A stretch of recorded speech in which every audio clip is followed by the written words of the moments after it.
Yo, we're back from a commercial break. This is part 2 of The Life Atlanta, and we are here with Mr. KB. What a joy. He is really pleasurable. I really didn't know what to expect, but I didn't expect this. It's kind of like when you go to a Beyonce concert and you expect this little light-skinned thing to jam, this bitch twirl in heels.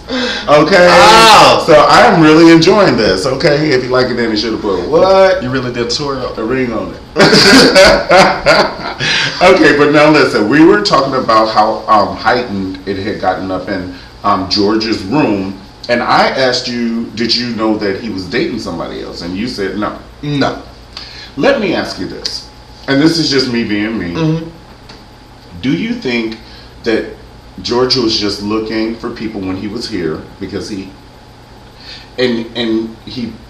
pre-sought you out just because you probably fit the category and you look good and you have a shoulder and you're a very handsome, attractive guy. You know what I'm saying? And he may have even known, you're welcome, he may have even known who you were because of your movies and things in the past. Do you think that you were not cognizant and you were probably swallowed up and you didn't even know it until maybe even this moment? Probably. Honestly, I can't say. In the sense of, did I really fall slightly head over heels for him and then I was oblivious to everything that was going on? And the thing is, where I messed up, I kind of opened myself up, which I really don't. And it was like, of course, usually during a dating process or whatever and stuff, or like really getting to know somebody, you do have your options. But it was like how we were talking and chit-chatting and everything.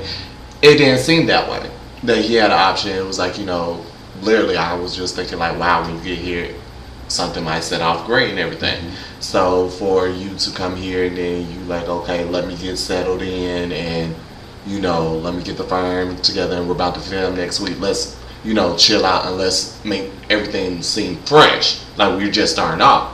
That's how he came off right before he got here.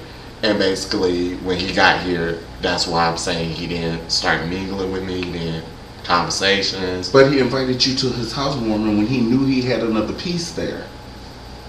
Who do that? So that's what I'm saying. Do you think that this was preconceived? This is all I'm saying. It's like it could be to get you to be pissed off, and to get you to be a real reality reaction. But your heart is in this. So this is where lies the problem. And when you were in that kitchen and you were going off, baby, you did not go off good enough. You should have opened and slammed the drawers like that and started pulling out silverware, baby. Like I said, had you done that to me, I would have took you to QT, baby. We would have put gas all around your Lexus and start a fire. A lot of people never see me upset because I'm always smiling. But he really took me to the point back. Because you were almost put on Front Street. Right. And it was just a factor of you really touched a lot of points and then you made me feel like I was clingy, desperate, like it was imaginary. And you took me to a sense where I felt like you was like, I didn't have a good relationship with my mother back when I was younger. So we would argue back and forth. And a lot of people, even when in middle school and high school, if I start tapping on something, it prevents me that. You know how people have a stress ball. It's a nervous thing. It's a nervous thing. And some people should say, right, it prevents people from actually you right then and there. Some people's hands, the palm of their hand sweat. So you're tapping. You're not being. Or they do like, mm-hmm. Now you weren't doing like, oh, you motherfucker, y'all saying motherfucking thing up in this bitch. You weren't doing that. No. You were just like tapping like, I'm trying to get these words I'm very out reserved. Clearly. I'm very reserved. But Obama don't tap. I'm not Obama. I'm right. If you didn't research, no, I'm messing with you. I know. Give it up to our first black president, but I'm just saying. Yeah, Obama is like, he wasn't perfect at first. He had his little hood side too, but it's just the fact that he took his character and played his role well. Now, let me ask you, what is probably the worst thing that has happened to you in result of the show? We know. Yes, the worst thing. A lot of people don't know this. I had lost my job because of the show. Because of the show? Because of the show. Copeland's was a private company. And what the other blogger, Justin J saying, basically, I was about to become another manager. What is a girl, please? Baby, first of all, you could do so many things and be a higher rank or have like a CEO position. I was literally in the process of working my validation process to become one of the managers.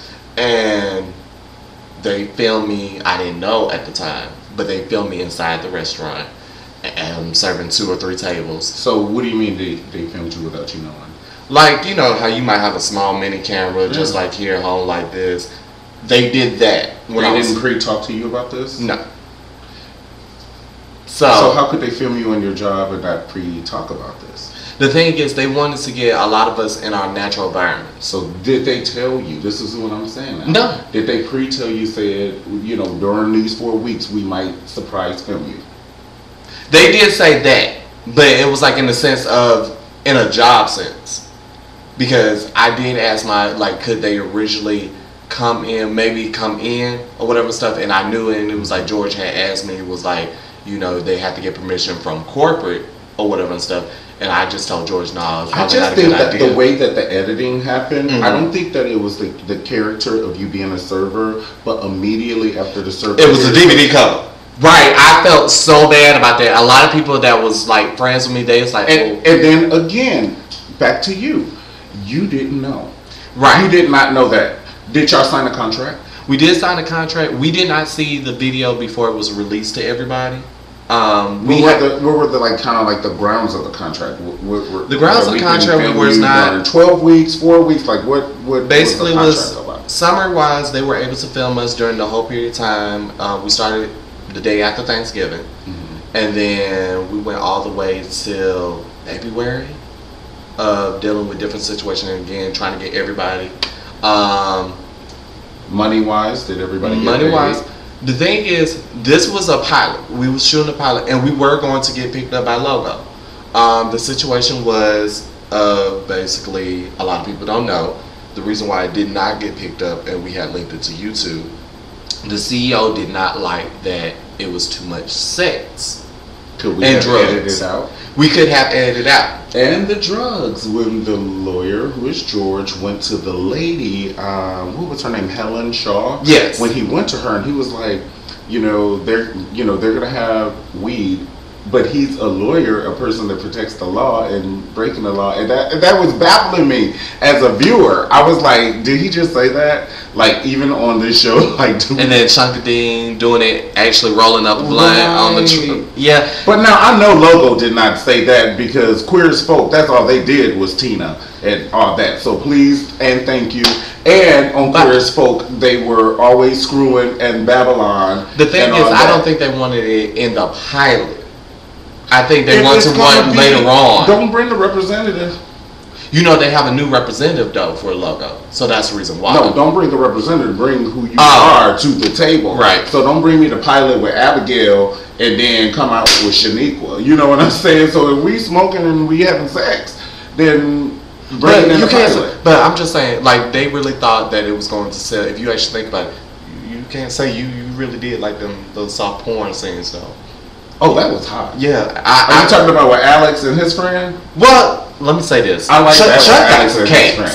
I'll give Chuck on that table that he flipped over. Oh yeah, we gonna get to Chuck. Okay. Oh my lord. And then I'm there again. I thought Chuck was probably topping the other one, and then the other one probably. It's so mixed. I love Chuck. Then he got the girlfriend. What do you want to say? No. That's Dean. Right. That's what I'm saying. I thought Chuck was topping Dean, and then come to find out, I think Dean might be Chuck topping. I don't know, but they put it out there, and then he called the girlfriend. And yeah, it's like what's going on. Let me get. Dean is the light skin one. Dean is. I really didn't get to indulge with Dean. Dean is very to himself, like. At the title scene, basically. So let's not talk about Dean. Secretive. Because if you don't know anything about right, Dean, I can't say too much. It's like, he was cool. Chuck, we met, you with your boo, cool. Holla. But for me viewing, I'm like, that's the open relationship where I've seen open relationships where a couple and they have another bottom come through. It'd be two tops together and then a bottom come through. I've seen it before. Okay. But the situation where basically you could top whoever you want, but then I'm